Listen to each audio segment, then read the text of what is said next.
in strategic planning, intuition has no role. And planning is all analytic. It's all based on numbers and facts.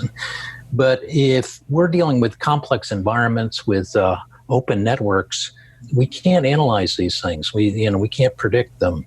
But we can use the intuition, the collective shared intuition at the table. I'm Celisa Steele. I'm Jeff Cobb, and this is the Leading Learning Podcast.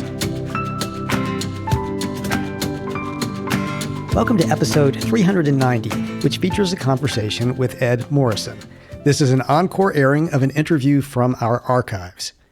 Ed Morrison pioneered strategic doing, which is an approach to strategy and collaboration in open, loosely connected, complex networks. Ed co-authored the book Strategic Doing, 10 Skills for Agile Leadership, which collects and organizes what he and his colleagues learned over many years of strategic doing with a variety of groups in a variety of situations. Strategic doing gets at some of the issues and problems of strategic planning, which was dominant when Ed first began work on this new approach. Ed is a practitioner with lots of hands-on experience with the kinds of strategy work and collaboration described in the book Strategic Doing, which, as the full title suggests, explores 10 skills from a very practical, hands-on point of view. At the time of the original interview, Ed was directing the Agile Strategy Lab at Purdue University. As you listen to the conversation, pay particular attention to Ed's thoughts on appreciative framing questions. How might you reframe the questions you consider in your learning business to focus more on opportunities and hypotheses than on problems? What verbal jujitsu do you need to do? Also, pay attention to Ed's explanation of the big easy. Are there decisions you need to make, decisions that involve a big group of stakeholders where you might use the big easy tool to arrive at a path forward? Celisa and Ed spoke in August 2019, and this episode originally aired in October 2019.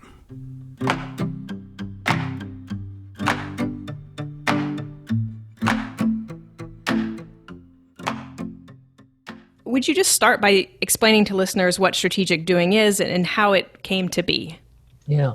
Strategic doing is a protocol, a way of thinking about collaboration that enables people to form these collaborations quickly, move them toward measurable outcomes, and then learn and make adjustments as they learn by doing. So it's a new protocol or a new discipline of forming collaborations quickly. It came about through the work that I was talking about, where I was dealing with complex challenges in communities, big and small, facing the challenges of globalization. Starting in the 1980s, globalization started really undermining the economies of a lot of communities and regions. And of course, they were focused on how do we adjust to this new world of global competition.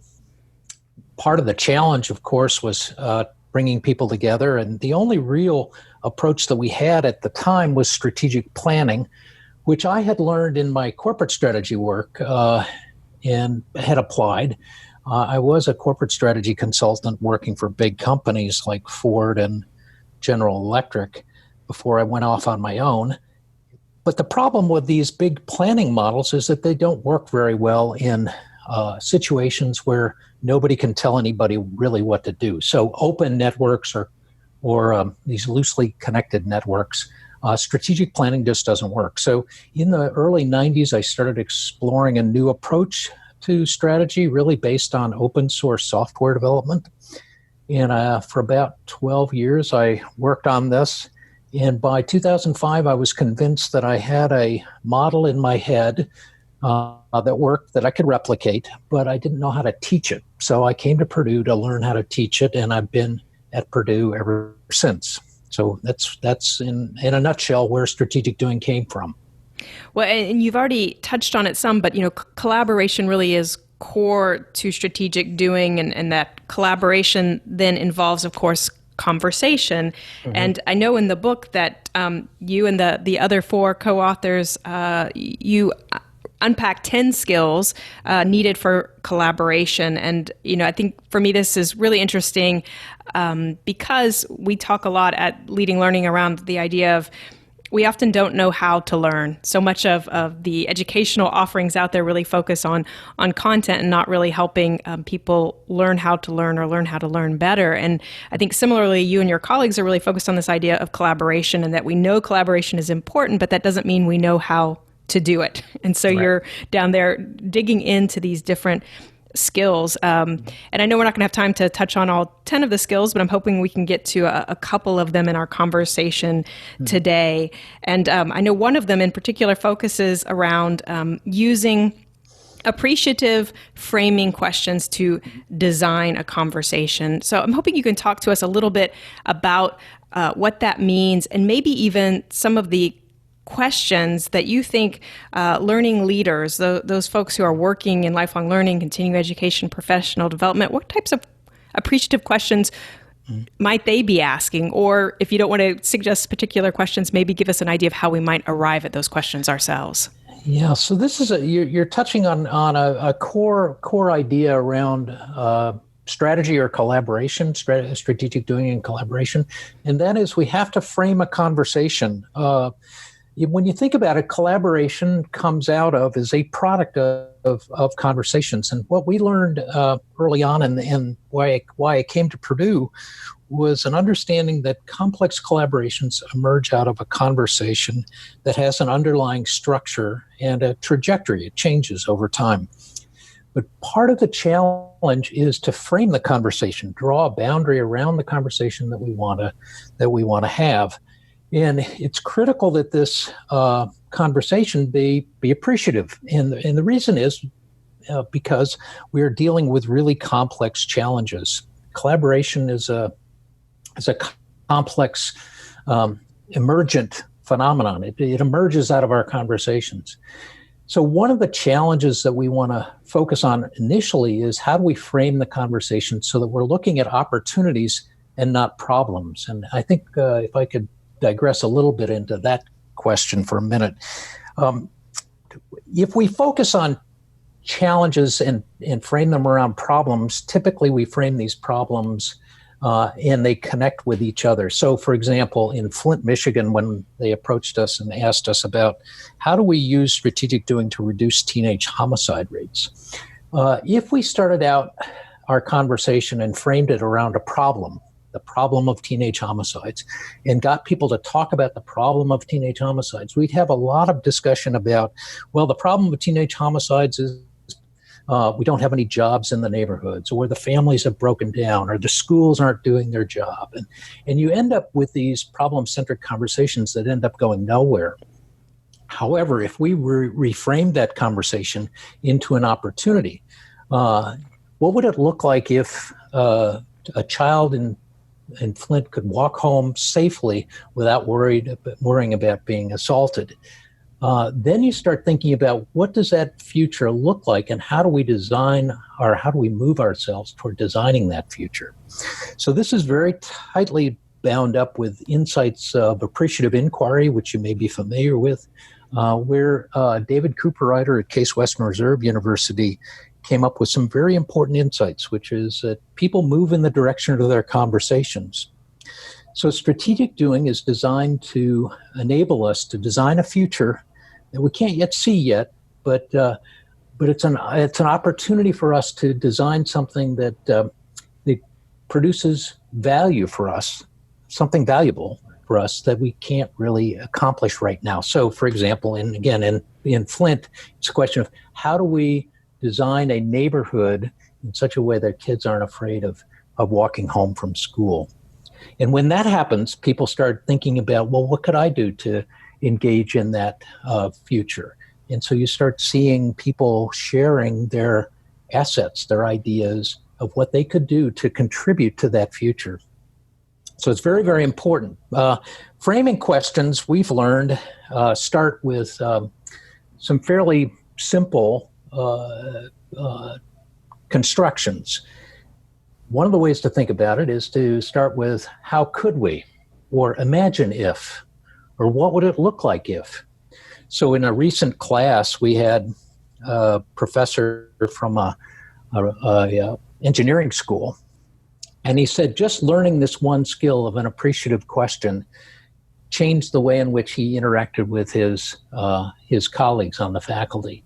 He's an assistant professor, associate dean, has an administrative position, and faculty would come to him and with their problems. Immediately learned how to take that problem statement and flip it around, do a little verbal jujitsu, and talk about an opportunity. What would it look like if? Imagine if. And by doing that, he opened the door to a more productive conversation with his colleagues. So it's interesting that you can frame a conversation in an appreciative manner to look and explore opportunities for the future that we can't yet see. If you address your conversation around problems and you're dealing with really complex challenges, all you end up doing is talking about more problems, and you end up sapping people's strength and energy, and the conversation usually dies. So that's one of the key insights is frame the conversation, use the framing question as an attractor or as an invitation to conversation, and invite people into that conversation with inviting them to think about a future that we could jointly work together and design together. At Tagoras, we're experts in the global business of lifelong learning, and we use our expertise to help clients better understand their markets, connect with new customers, make the right investment decisions, and grow their learning businesses. We achieve these goals through expert market assessment, strategy formulation, and platform selection services. If you're looking for a partner to help your learning business achieve greater reach, revenue, and impact, learn more at tagoras.com/services.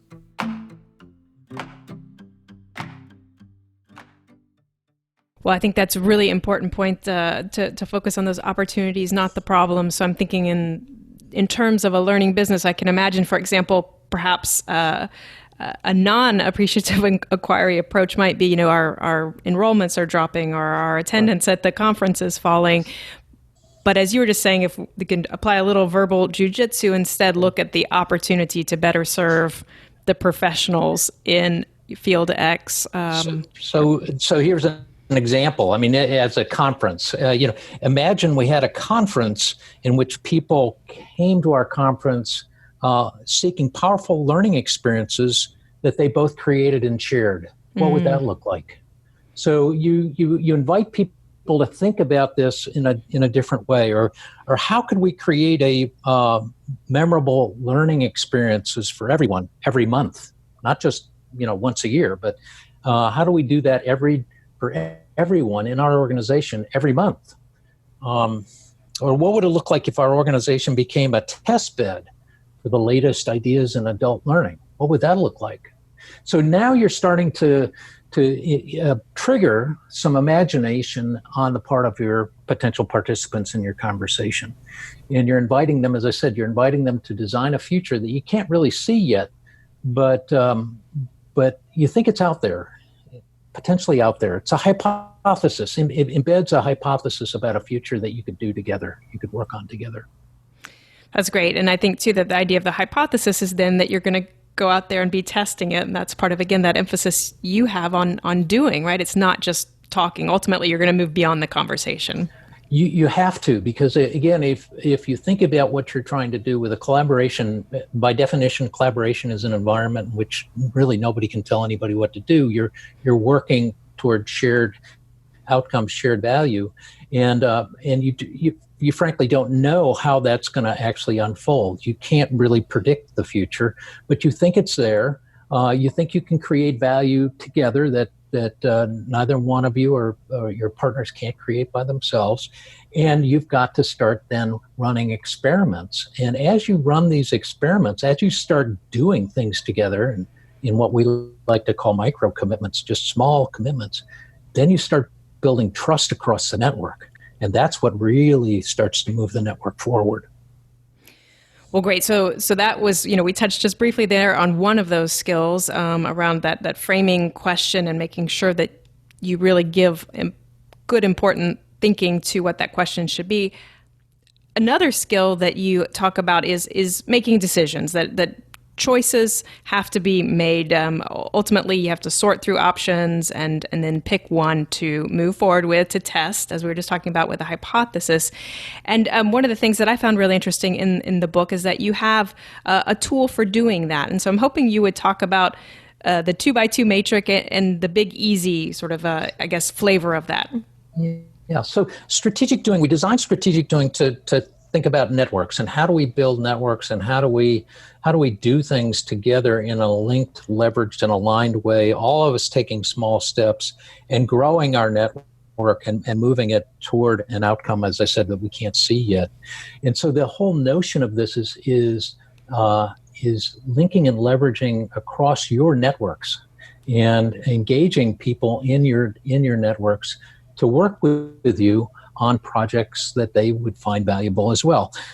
So the challenge, of course, is we can come up with all sorts of great ideas, and we've all been in those brainstorming sessions where we fill the wall with butcher block paper with ideas on it. But again, we have to figure out what to do next. We have to narrow things down. We can't do everything. So we came up with this idea of the big easy. And the reason we want to evaluate our ideas along two dimensions is because we want to engage other people in this work. So the big idea is one that creates a sense of transformation. It's something that people can get excited about. So we ask people to rank on a 1 to 5 scale. How big an idea is this? If we're wildly successful, is this going to get us closer to answering our framing question? And if it's big, then it's a 5. If it's small, then it's a 1. We also, however, on the second dimension, we also need to be developing small wins. We all know that, again, people won't hang around if we're just talking. We've got to actually do things. And so developing some small wins involves pragmatism. It involves coming up with practical ideas. And so we ask, how easy will this idea be to start to implement? How easy will it be to generate small wins? And so we ask people to evaluate each one of these according to how easy it is. And again, on a 5-point scale, a simple 5-point scale. By doing that, you're evaluating, you're figuring out the balance point between a big idea and an easy idea. And it's a balance point. And by asking your participants to do this in an open session, you're creating a transparent way to do a fairly sophisticated analysis of these opportunities to rank them. And so the big easy is the idea that comes out with the highest score. Now, what we're tapping into here is what we call strategic intuition. Now, in strategic planning, intuition has no role. Planning is all analytic. It's all based on numbers and facts. But if we're dealing with complex environments with open networks, we can't analyze these things. We can't predict them, but we can use the intuition, the collective shared intuition at the table. And so the Big Easy creates a very fast way for you to evaluate a range of ideas and to evaluate them and start to put them into an order. So let me give you an example. We were down in Washington about 3 years ago, working on a big question about what the federal government could do to improve federal research at universities. How could we accelerate commercialization of federal research dollars across our research universities? And of course, a lot of people have a lot of different ideas about what we could do. And each table, we had 3 tables. You can imagine the room, 3 tables, about 8 people at a table. And each table was generating about 10 to 15 different ideas. Well, you can't start with that many ideas. But by ranking them according to a Big Easy and developing a score for each idea, we could then visually see which ones were more likely to be successful based on our collective intuition. And then we could quickly pick one to start with. We did the same thing out in Arizona with Arizona State University when they were doing a solar energy summit. But we did the Big Easy. This was kind of cool. We had about 80 to 100 people in the room, and we did the Big Easy voting with text voting on our phones. So it's a way that you can quickly capture the intuition of the group, and you can do it in a transparent, open, and fair way. And that's very, very important because, again, if you reflect a little bit back on some of your experiences, oftentimes people come up with ideas and then somebody's decided, well, of the 15 different ideas, we're going to do number 7. And you say, well, how did that decision get made? And nobody quite knows, of course. And it doesn't generate very much trust within the organization when people don't know how these decisions are made. But if you can make it transparent, and we actually do finger voting, if you can make it transparent and people can see what people are voting, then it becomes a lot more fair. A sense of trust begins to build.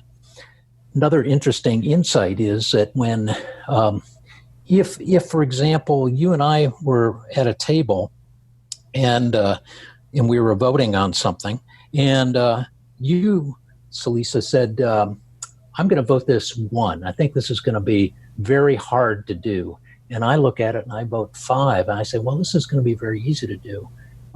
We're looking at the same opportunity, but what's happening there? Well, we're looking at the same opportunity, but we're looking at it from different perspectives.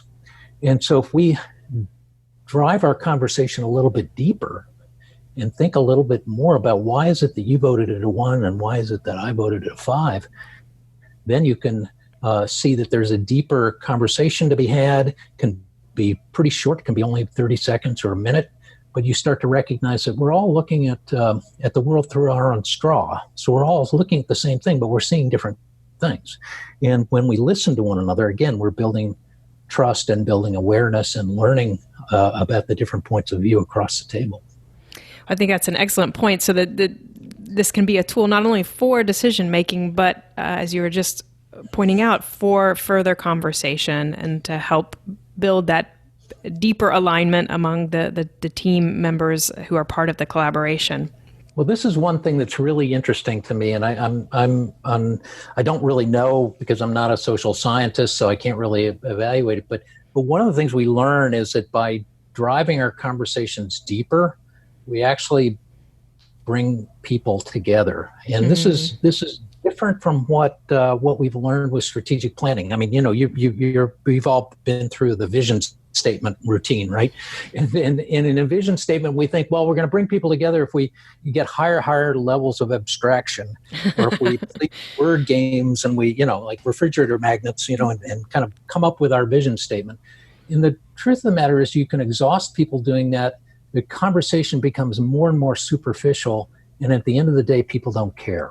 And but if you learn to drive your conversations to a deeper level and to listen to one another respectfully, then you're building trust and you're learning about the fact that your view of the world is only one view of the world, and that we're designing a future that actually involves a whole lot of different dimensions and a lot of complexity, and it's actually quite inspiring when you start to think, oh, we could actually put these 3 or 4 or 5 ideas together and make it work.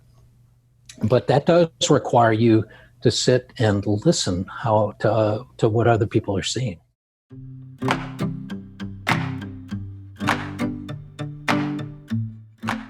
One of the other points you make in the book is that none of the skills are rocket science. They're pretty simple. That doesn't necessarily mean they're easy, but they are simple skills, and of course they take time and effort to get better at them, to practice them, to learn how to frame those questions, or to learn how to have these discussions around a big easy, for example.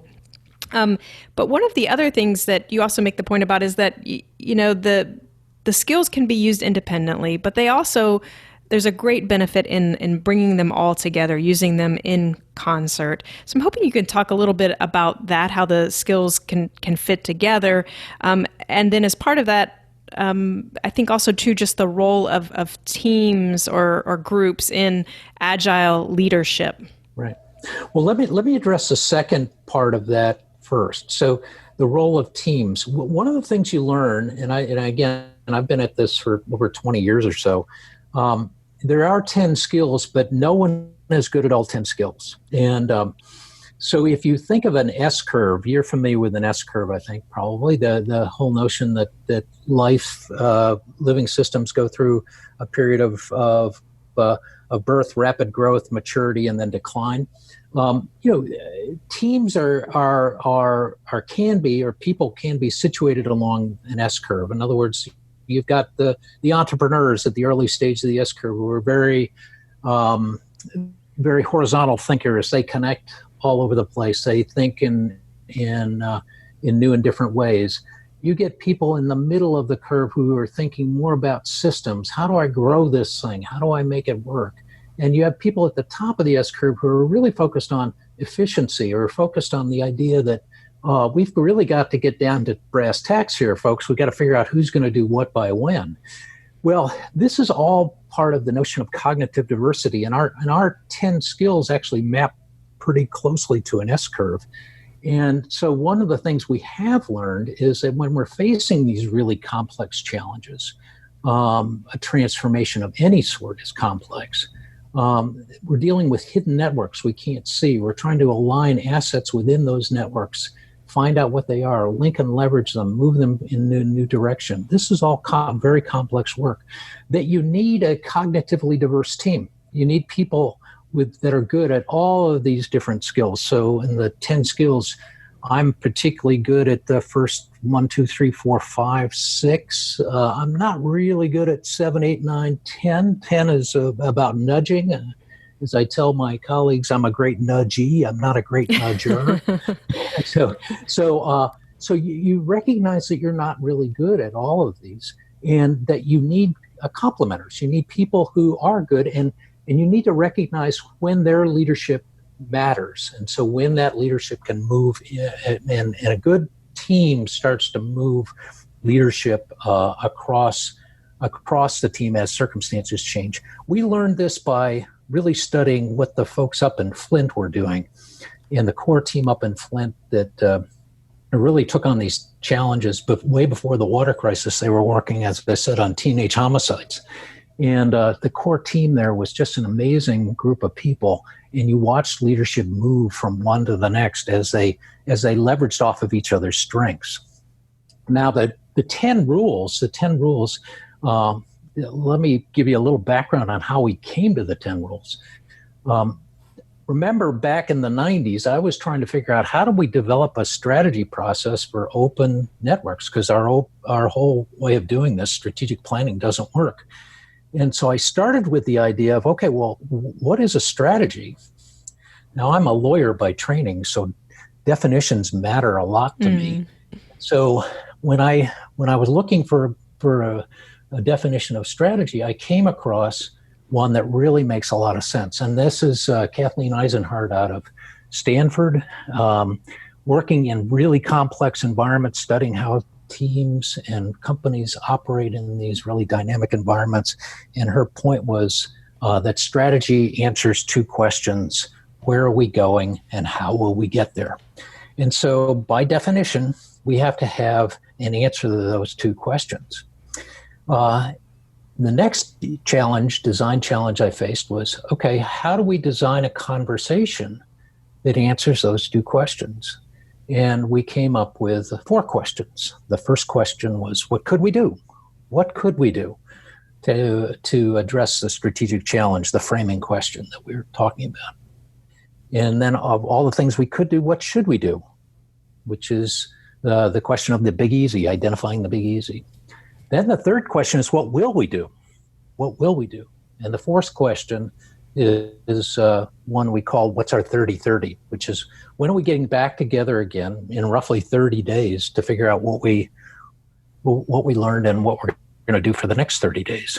So the first 2 questions of that 4-question series give us an outcome, and the second 2 questions give us a pathway. So we can structure a conversation around 4 questions and come up with a strategic action plan. Now, one level down, deeper, behind those 4 questions are the 10 skills. And so the 10 skills enable you to design and manage that entire question, that entire process. of building a strategic action plan or a collaboration going forward. So the 10 skills is really where the practice meets the research. And if you really want to learn strategic doing beyond what you can read in the book, you'll probably want to learn, why does this work? Why do these 10 skills work? And that's really where the practice meets the research. So when we decided to write a book, we actually decided not to start out historically with how this all evolved. But we said, what really matters is people needing to be aware of these 10 skills. And so we wrote the book around the 10 skills. And so the 10 skills, as I said, are simple in the sense that they are common sense. I don't think you read anything in that book that you said, "Whoa, geez, I don't quite understand that." But they require practice. They require practice to master these skills, just like any discipline, just like playing tennis or playing the piano or learning to swim. You have to practice them to master them. And that's what's so critical. So the 10 skills enables us to teach this discipline.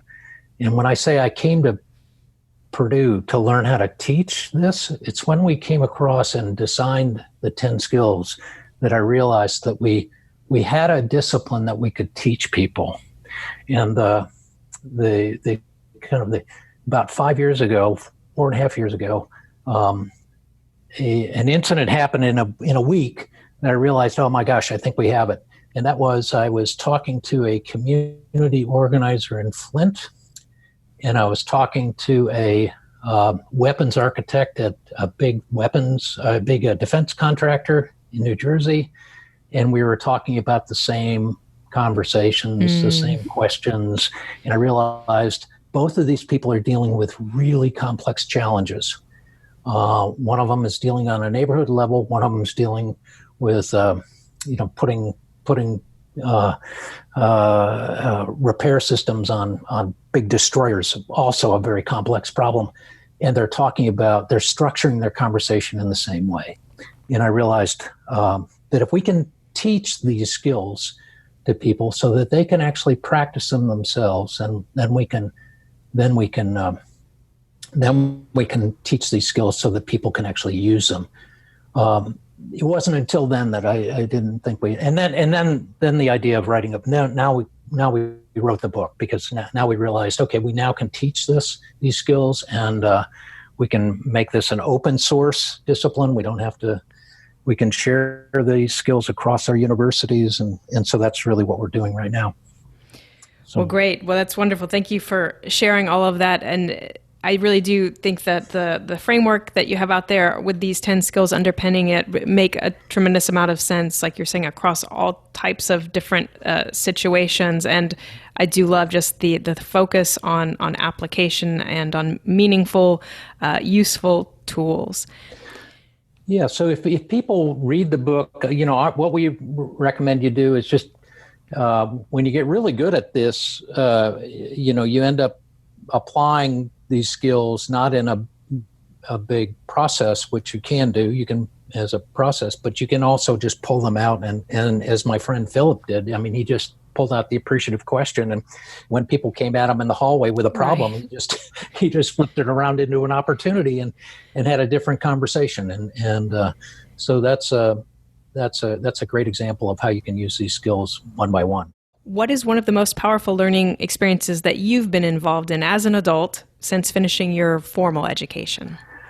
Yeah, so I've been studying this challenge of how do humans collaborate. I've been fascinated by this. How do we do complex work together when nobody can tell anybody what to do? I've been thinking about this and working on it for since 1993.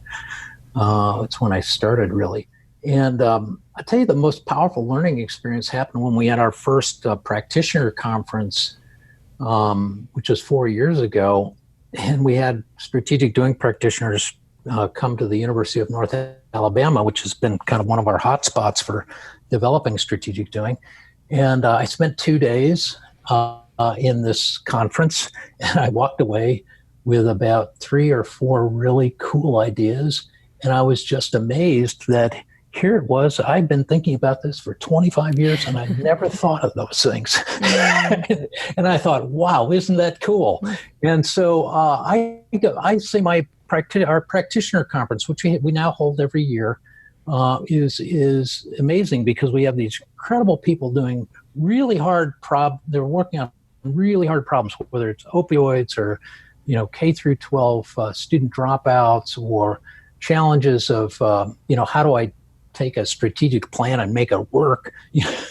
All these kinds of really complex challenges, and they share what they are learning. And I'm just, as I said, I walk away amazed. We have one fellow, Andre Leduc, who's head of emergency services at the University of Oregon, and he's been using strategic doing to teach people how to deal with emergencies on campus.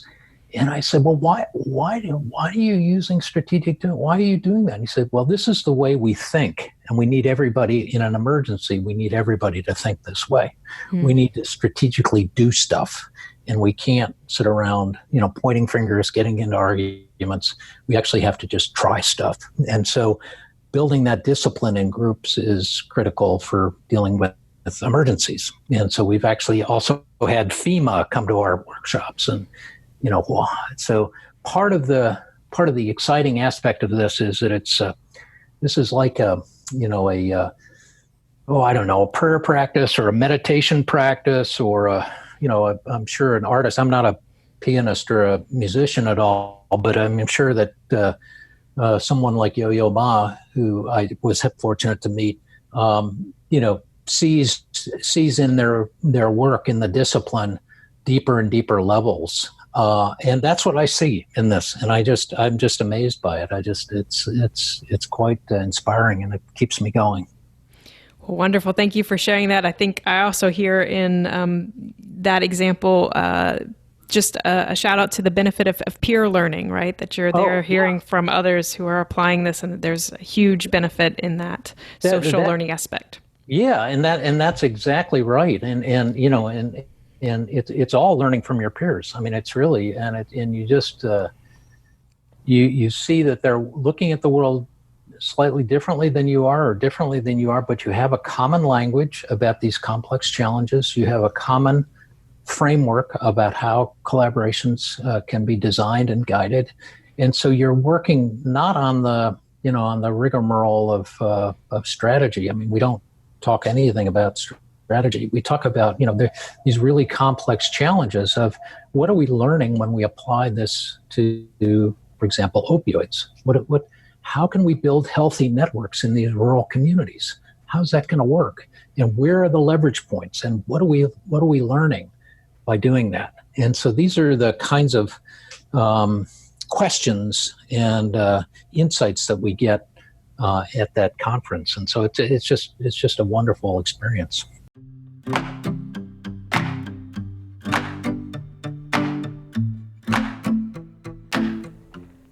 Ed Morrison is co-author of Strategic Doing, 10 Skills for Agile Leadership. In the show notes for this episode at leadinglearning.com/episode 390, you'll find links to the Strategic Doing website and Ed's profile on LinkedIn. At leadinglearning.com/episode 390, you'll also find options for subscribing to the podcast. And we'd be grateful if you would subscribe if you haven't yet, as subscriptions give us some insight into the impact of the podcast. We'd also be grateful if you would rate us on Apple Podcast or wherever you listen, especially if you find the Leading Learning podcast valuable. Those ratings and reviews help us show up when people search for content on leading a learning business. Lastly, please help us grow the Leading Learning community. At leadinglearning.com/episode 390, there are links to find us on X, LinkedIn, and Facebook. Thanks again, and see you next time on the Leading Learning podcast.